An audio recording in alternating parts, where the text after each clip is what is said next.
ভাই, বাংলাদেশটা স্বাধীন হওয়ার পর থেকে এখন পর্যন্ত কোনো দলই সাহস করে এই জিনিসটা করতে পারে নাই প্রবাসীদের জন্য, যেটা জামাতে ইসলাম তাদের ইশতেহারে করে দেখাইছে ভাই।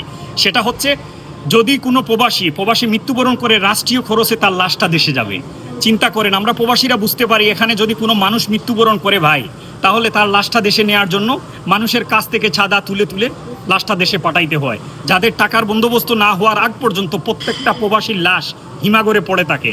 তো এই জিনিসটা জামাতে ইসলাম তাদের ইশতেহারে দিয়েছে। তার মানে যদি জামাতে ইসলাম সরকার গঠন করে, তাহলে আর কোনো প্রবাসী মৃত্যুবরণ করলে মানুষের কাছ থেকে চাঁদা তুলতে হবে না। প্রত্যেকটা প্রবাসীর লাশ রাষ্ট্রীয় খরচে, রাষ্ট্রীয় সম্মানে তার লাশটা দেশে যাবে।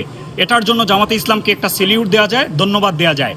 আপনি যদি জামাতে ইসলামকে চান সরকার গঠন করতে, তাহলে ভিডিওটি শেয়ার করে দেন। আপনার আশপাশের বন্ধু বান্ধব, ফ্যামিলি, আত্মীয় স্বজন সবাইকে বলেন 12 তারিখে দাঁড়িপাল্লাতে ভোট দেওয়ার জন্য। এবং জামাতে ইসলামকেই সরকার গঠন যদি করে, তাহলে আমাদের মতো হাজারো প্রবাসী শান্তি একটাই থাকবে, যাতে আমরা মৃত্যুবরণ করলে আমাদের লাশটা আর হিমাগরে থাকবে না, রাষ্ট্রীয় খরচে বাংলাদেশে যাবে ইনশাআল্লাহ।